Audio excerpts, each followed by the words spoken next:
नमस्ते बच्चों। आज हम लोग पार्ट 2 इतिहास के साधन पढ़ेंगे। बच्चों, आपको पता है कि हम लोग प्राचीन भारत का इतिहास पढ़ रहे हैं। अश्मयुग में मानव पत्थर के बने हथियारों से काम चलाते थे। इसी अश्मयुग से इतिहासकार का प्राचीन काल शुरू होता है और 8वीं शताब्दी तक खत्म होता है। इस युग का इतिहास समझने के लिए जिन साधनों का उपयोग किया जाता है उन्हीं की आज हम चर्चा करते हैं। पहला है भौतिक साधन। प्राचीन समय के पुराने किले या गढ़, गुफाएं, स्तूप जैसी वस्तुएं मिलती हैं। इन वस्तुओं को भौतिक साधन कहते हैं। इसके अलावा कपड़े के टुकड़े, बर्तन, गहने, आभूषण, अनाज, फलों के बीज और प्राणियों की हड्डियां, इन सभी वास्तु और उनके अवशेषों को भौतिक साधन कहते हैं। बच्चों, अब बात करते हैं लिखित साधन। अश्मयुग में हजारों साल बीतने के बाद मनुष्य दीवारों पर लिखने लगा। आज की तरह अक्षर भाषा का ज्ञान तो था नहीं, सो उसने प्रतीकों और चिन्हों का उपयोग किया। प्रतीकों और चिन्हों की लिपियों को बनाने में हजारों वर्ष लग गए। आजकल तो हम लोग लिखने के लिए कागज और कलम का उपयोग करते हैं। उस समय तो यह था नहीं, इसीलिए वह कपड़ों, कच्ची ईंटों, पेड़ की छालों और भोजपत्रों जैसी सामग्री का इस्तेमाल करते थे।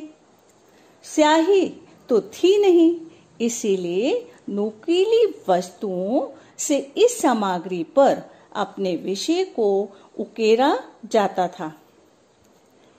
इसके बाद के समय में लेखन प्रारंभ हुआ तो घटनाओं और सरकारी दरबार के वृत्तांत लिखे जाने लगे। फिर राजाओं के आदेश, उनके निर्णय, उनके दान पत्र पत्थरों अथवा तांबे के पत्रों पर उकेरे जाने लगा। आगे ऐसे साहित्य की विधाएं बढ़ी तो सामाजिक, धार्मिक ग्रंथ, नाटक, काव्य, यात्रा वर्णन और वैज्ञानिक विषयों का लेखन शुरू हो गया। ये सब लिखित साधन में आते हैं। हड़प्पा लिपि के लेख, वैदिक साहित्य, महाभारत, रामायण, जैन बौद्ध साहित्य और इतिहासकारों का यात्रा वर्णन भी इन्हीं लिखित साधनों में आते हैं। अश्मयुग से मानव पत्थर के हथियारों से काम चलाते थे। इसी अश्मयुग से इतिहास का प्राचीन काल शुरू होता है और 8वीं शताब्दी तक खत्म हो जाता है। इस युग का इतिहास समझने के लिए जिन साधनों का प्रयोग किया जाता है उन्हीं की चर्चा आज हम लोग करेंगे। पिछली बार हम लोगों ने भौतिक साधन और लिखित साधन पढ़ा था। इस बार हम लोग मौखिक साधन पढ़ेंगे। मौखिक साधन वो होते हैं जो लिखकर नहीं रखे जाते हैं, जैसे लोकगीत, लोक कथाएं। इसके अलावा ओवियां, चक्की के गीत लोग याद कर लिया करते थे और उनका पाठ एक पीढ़ी से दूसरी पीढ़ी तक पहुंचता था। ये भी एक तरह के मौखिक साधन कहलाते हैं। बच्चों, आपको पता है हमारे वेद, जैन बौद्ध साहित्य ऐसे ही सुरक्षित रहे हैं, बाद में उन्हें लिखा गया है।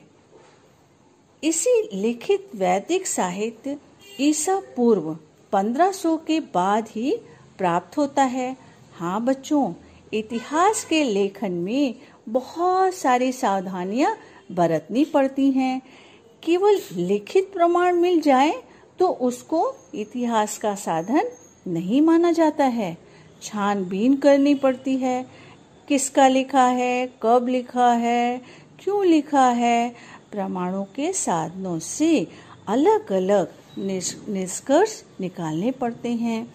इनकी एक दूसरे के साथ पड़ताल करनी पड़ती है और विश्वसनीय सिद्ध होने पर ही उन्हें इतिहास के साधन माने जाते हैं। धन्यवाद बच्चों।